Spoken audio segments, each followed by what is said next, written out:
ఆధ్యాత్మిక మిత్రులందరికీ నమస్కారం. ఈరోజు మనం జీవిత ధ్యేయం అనే పుస్తకంలోని తరువాత అధ్యాయంలోని విషయాలు తెలుసుకుందాం. 7 కొండలు 7 ఆత్మస్థితులు. మై డియర్ ఫ్రెండ్స్, ఎవరు ఎలాంటి కర్మలు చేసుకుంటారో అలాంటి ప్రతిఫలాలనే మరి పొందుతారు. పాప కార్యక్రమాలు చేస్తే పాప ఫలితాలని పొందుతారు. అదే పుణ్య కార్యక్రమాలు చేస్తే పుణ్య ఫలాలను పొందుతారు.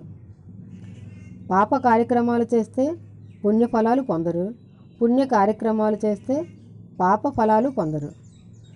ఎవరు ఎలాంటి కార్యక్రమాలు చేస్తే వారు అలాంటి ప్రతిఫలాలనే పొందుతూ ఉంటారు.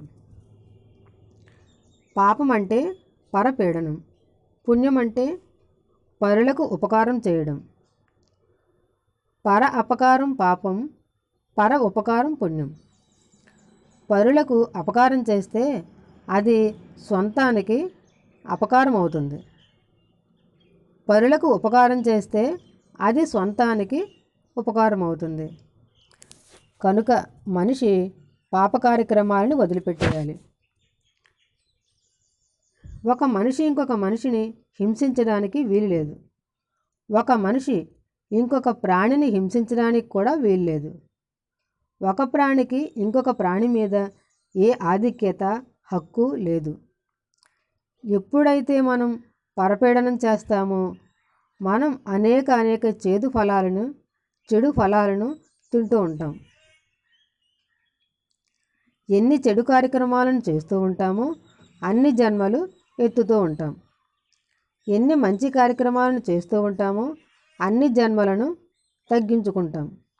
చివరకు అన్నింటికంటే ఉత్తమమైన పుణ్యమైన కార్యక్రమం చేపట్టినప్పుడు అది ఆఖరి మెట్టు, ఆఖరి సోపానం, అదే ధ్యానం అవుతుంది. శ్రీ వెంకటేశ్వర స్వామి వారు ఆఖరి మెట్టులో ఉన్నారు. మరి మనం ఏ మెట్టు చేరాలి? ఆఖరి మెట్టే చేరాలి. 7 మెట్లు ఉన్నాయి మనకి. అవి 1 మూలాధారం, 2 స్వాధిష్టానం, 3 మణిపూరకం, 4 అనాహత, 5 విశుద్ధం, 6 ఆజ్ఞ, 7 సహస్రారం. ఎలాగైతే ఒక చిన్న పాప తల్లి గర్భంలోంచి బయటకు వచ్చేసి ప్రాకుతూ, తర్వాత నడుస్తూ, తర్వాత పరిగెడుతూ అలాగ పెద్దగా అయిపోయి అనేక స్థితులను దాటుకుంటూ ఉంటుంది. తను ఎలా దాటుకుంటూ ఉంటుందో అదేవిధంగా ఒకానొక ఆత్మ కూడా 7 మెట్లు ఎక్కుతుంది. ఒక్కొక్క మెట్టు ఒక్కొక్క కొండ అన్నమాట. ఒక్కొక్క మెట్టు ఎక్కడానికి కొన్ని జన్మలు పడతాయి. 7 కొండల స్వామి అంటే 7 కొండలు ఎక్కిన మాస్టర్. స్వామి అంటే మాస్టర్.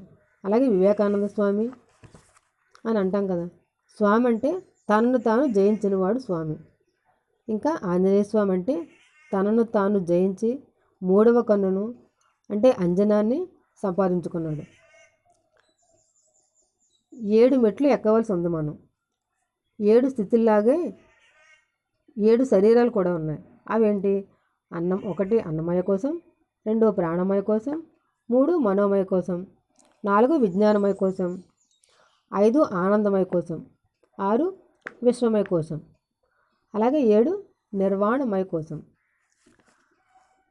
అయితే సంగీతంలో కూడా ఇలాగే 7 స్వరాలు ఉన్నాయి.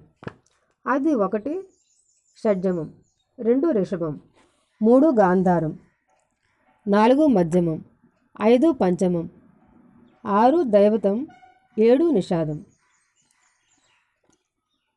7 కొండలు, 7 స్వరాలు, 7 కోశాలు, 7 స్థితులు. అలాగే తల్లి గర్భంలో నుంచి బయటకు వచ్చిన తర్వాత శిశువు అంటాం. అలాగే ఆత్మ 7 స్థితులు ఉన్నాయి. అవి 1 శైశవాత్మ, 2 బాలాత్మ, 3 యువాత్మ, 4 ప్రౌఢాత్మ, 5 వృద్ధాత్మ, 6 ముక్తాత్మ, 7 పూర్ణాత్మ. శైశవాత్మ అన్నది పూర్ణాత్మ కావాలి. మనం 7వ మెట్టు దాకా ఎదగాలి. పుణ్యాలు చేసేవాళ్ళు 5వ స్థితి దాకానే వెళ్తారు. ఆ తర్వాత పుణ్యం పనికిరాదు. ఇకపోతే 7 లోకాలు ఉన్నాయి.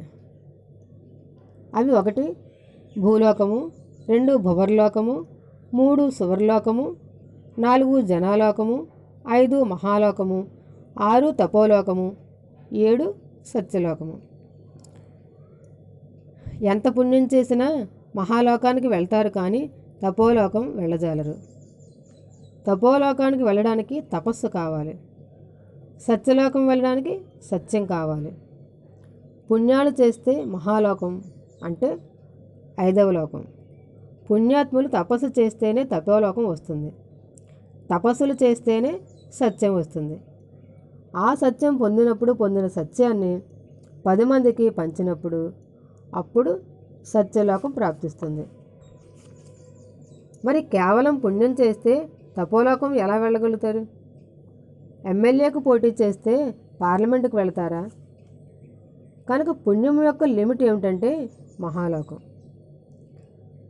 పుణ్యం ద్వారా మీకు ఏమవుతుందంటే మహాత్ములు అవుతారు, తపో ఆత్మలు అవుతారా? రమణ మహర్షి పుణ్య కార్యక్రమాలు చేశారా లేక తపో కార్యక్రమాలు చేశారా? తపో కార్యక్రమాలే చేశారు. మన అంతిమ ధ్యేయం సత్యలోకం. మన అంతిమ స్థితి సహస్రార స్థితి,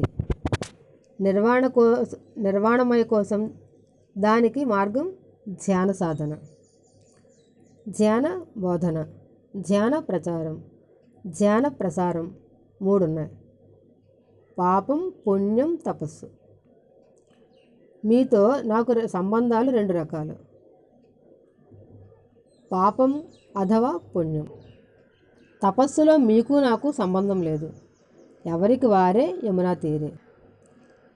ఇంకొకరితో సంబంధం లేకుండా తనతో సంబంధాలు పెట్టుకోవడమే తపస్సు. వెంకటేశ్వర స్వామి పుణ్యంలో లేరు, తపస్సులో ఉన్నారు. ఆయన తపస్సులో ఉంటే మనం ఎందుకు పుణ్యంలో మాత్రమే ఉంటున్నాం? త్యాగరాజు విగ్రహం పెట్టుకొని మనం పూజలు చేస్తే మంచిదా? మనం సంగీతం నేర్చుకుంటే మంచిదా? సంగీతం నేర్చుకుంటేనే మంచిది. మరి వెంకటేశ్వర స్వామి తపస్సు చేస్తూ ఉంటే మనం ఆయన విగ్రహాన్ని పెట్టుకొని పూజలు చేస్తే మంచిదా లేకపోతే ఆయనలాగా తపస్సు చేస్తే మంచిదా?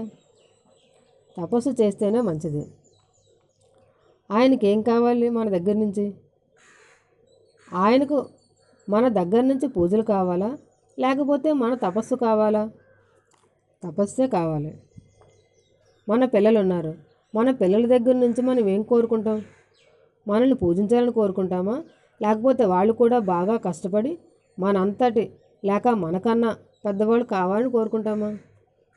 వాళ్ళు అక్కడే ఉండి మనల్ని ఎప్పుడూ పూజిస్తూ ఉంటే బాగుంటుందా? వెంకటేశ్వర స్వామి వారు మనందరి దగ్గర నుంచి తపస్సు కోరుకుంటున్నారు. తపస్సు చేస్తే తపోలోకం పొంది తర్వాత 7వ లోకానికి వస్తాం. నువ్వు మొదటి లోకంలో ఉండడం నాకు ఇష్టం లేదోయ్, 2వ లోకంలోనూ ఉండొద్దోయ్, 3వ లోకము వద్దోయ్, 4 కూడా వద్దోయ్, 5 చాలా గొప్పదే, మహాత్ముడివే, కానీ అక్కడి నుంచి కూడా పైకి రావోయ్, 6వ లోకంలో తపస్సు మొదలుపెట్టవోయ్ అని ఆ వెంకటేశ్వర స్వామి అంటున్నాడు. ఇక్కడున్న వారందరూ కూడాను పాపములనే మెట్టు ఎక్కేసిన పుణ్యాత్ములు. మొట్టమొదటిగా పాపాత్ములంతా పుణ్యాత్ములు కావాలి. 2వ మెట్టుగా పుణ్యాత్ములంతా తపో ఆత్మలు కావాలి. పుణ్యం చేయాలంటే పాపం వదిలిపెట్టేయాలి, తపస్సు చేయాలంటే పుణ్యం వదిలిపెట్టేయాలి. యోన కృష్యతి నద్వేష్టి నశోచతి నకాంక్షతి శుభాశుభ పరిత్యాగి భక్తిమాన్ యహ సమయప్రియ. శుభ అశుభ పరిత్యాగి అంటే అశుభాన్ని త్యాగం చేస్తే శుభానికి వస్తాం, శుభాన్ని త్యాగం చేస్తే ధ్యానానికి వెళ్తాం. త్యాగం అంటే శుభాన్ని శాంతం వదిలిపెట్టేయడం కాదు, కొంచెం ప్రక్కకు పెట్టి ధ్యానం చేయడం. భక్తి మాన్య అంటే తనలో తాను ఉన్నవాడు, అంటే స్వస్వరూప అనుసంధానము అని అర్థం. భక్తి రిత్యభిధీయతే అంటే స్వస్వరూపంలో అనుసంధానితుడై ఉన్నవాడే భక్తి ఉన్నవాడు. భక్తి మాన్ అంటే తనలో తాను ఉన్నవాడు అని అర్థం. మనమే దేవుళ్ళం అంటే అహం బ్రహ్మాస్మి, నేనే దేవుణ్ణి, నువ్వు దేవుడివే. ఏ దేవుడివైతే మనము ఆ దేవుడి స్థితిలోనే స్థితం కావాలి. దాని పేరు భక్తి. కనుక భక్తిమాన్ అన్నారు శ్రీకృష్ణుడు. శుభ అశుభాలు పనులకు సంబంధించినవి, ఆత్మకు సంబంధించినది భక్తి. పాపం పుణ్యం వదిలిపెట్టేయాలి. నీలో నువ్వు స్థితుడవు కా. స్వస్వరూపం అంటే నేను ఈ శరీరం కాదు, ఆత్మ పదార్థాన్ని, నేను ఆత్మలో స్థితుడే ఉండాలి. అప్పుడు అది భక్తి. అలాంటి వాడు నాకు ఇష్టం అని శ్రీకృష్ణుల వారు సెలవిచ్చారు. వెంకటేశ్వర స్వామికి మనం అందరము ఇంతవరకు ప్రియతములమే. అయితే ధ్యానం ద్వారా ఇంకొంచెం ఎక్కువ ప్రియతములు అవుదాం. మన పిల్లల్లో చెడ్డ పిల్లలు ఉంటారు, వాళ్ళు కూడా మీకు ఇష్టమే కదా. అందరూ ఇష్టమే, కానీ కొంచెం ఎక్కువ ఇష్టమవుదాం. ఆయనకి ఎలా? తపస్సు చేసి, తపస్సు అని పూర్వం రోజుల్లో అనేవారు, ఈ రోజుల్లో ధ్యానం అని అంటున్నాం. ధ్యానం అంటే ఏంటి? శ్వాస మీద ధ్యాస. ధ్యానం అంటే చిత్త వృత్తి నిరోధం, అంటే ఆలోచనలన్నీ నిరోధించడం. ధ్యానం అంటే విశ్వశక్తి ఆవాహనం, అంటే ఈ ప్రకృతి నుండి మనం అనేకవంతమైనటువంటి శక్తిని తీసుకోవడం. ధ్యానం అంటే నాడీ మండల శుద్ధి, మన నాడీ మండలాన్ని శుద్ధి చేస్తుంది. ధ్యానం అంటే దివ్య చక్షువు ఉత్తేజితం అవుతుంది. అంటే బొట్టు పెట్టుకునే స్థలం అంటే దివ్య చక్షువు ఉత్తేజం కావాలి. దివ్య చక్షువు ఉత్తేజితం కావాలంటే నాడీ మండల శుద్ధి అంతా జరగాలి. ఎన్నో జన్మల నుంచి ఎన్నో పాపాలు చేసి ఉన్నాం కదా, వాటిని అంతగా ప్రక్షాళనం చేయాలి, వాటినంతా ప్రక్షాళనం చేసుకోవాలి. అది కావాలంటే ముందు మనం విశ్వశక్తిని మన శరీరంలోకి రావాలి. విశ్వశక్తి మనలోకి రావాలంటే మన మనస్సుని శూన్యం చేయాలి, అది కంప్లీట్గా శూన్యమైపోవాలి. చిత్తవృత్తి నిరోధం జరగాలంటే మనం శ్వాసతో కూడి ఉండాలి. అంటే నోటిని కంప్లీట్గా బంద్ చేయాలి. రామమంత్రం, కృష్ణమంత్రం, భగవద్గీత, బైబిల్, ఖురాన్ ఇవన్నీ కూడా మైండ్లో ఉండకూడదు. ప్రశాంతంగా ఏ ఆలోచన లేకుండా ఆలోచన రహిత స్థితిలో ఉండాలి.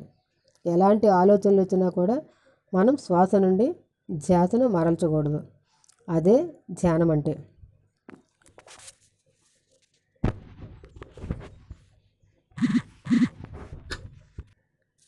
ముక్కు అనేదే పిరమిడ్. ఈ పిరమిడ్ లోపలికి దూరాలి. ఇక్కడ శ్వాస అనే మిత్రుడు ఉన్నాడు. మన శ్వాస యొక్క సతి కావాలి. మనం శ్వాస యొక్క పుత్రులం కావాలి. శ్వాస పుత్రుడు, పవనపుత్రుడు కావాలి. మూడవ కన్ను తెరుచుకుంటేనే మనం సత్యాన్ని చూస్తాం. రెండు కళ్ళతో అసత్యాన్ని మనం చూస్తున్నాం. వీడు గొప్పవాడు, వీడు చిన్నవాడు, ఈమె ఆడ, వీడు మగ, వీడు జమీందారు, వీడు నౌకరు, అంతా అసత్యం. నిత్యమైనదే సత్యం. అనిత్యమైనది ఏదైనా సరే అది అసత్యమే. ఒకప్పుడు బేదగా ఉంటాడు, రేపు వెంటనే ధనవంతుడైపోతాడు. ఇప్పుడు బ్రతుకు ఉంటాడు, రేపు చస్తాడు. ఏది నిత్యం, ఏది అనిత్యం, అది మనం తెలుసుకోవాలి. ఆత్మ అంటే నిత్యం. ఆత్మకి చావు లేదు కాబట్టి ఆత్మ ఎప్పుడూ ఉంటుంది. ఆత్మ అంటే సత్యం. కనుక ధ్యానం చేద్దాం, ఆత్మ అంటే ఏంటో తెలుసుకుందాం. సంపూర్ణం ఈ అధ్యాయం.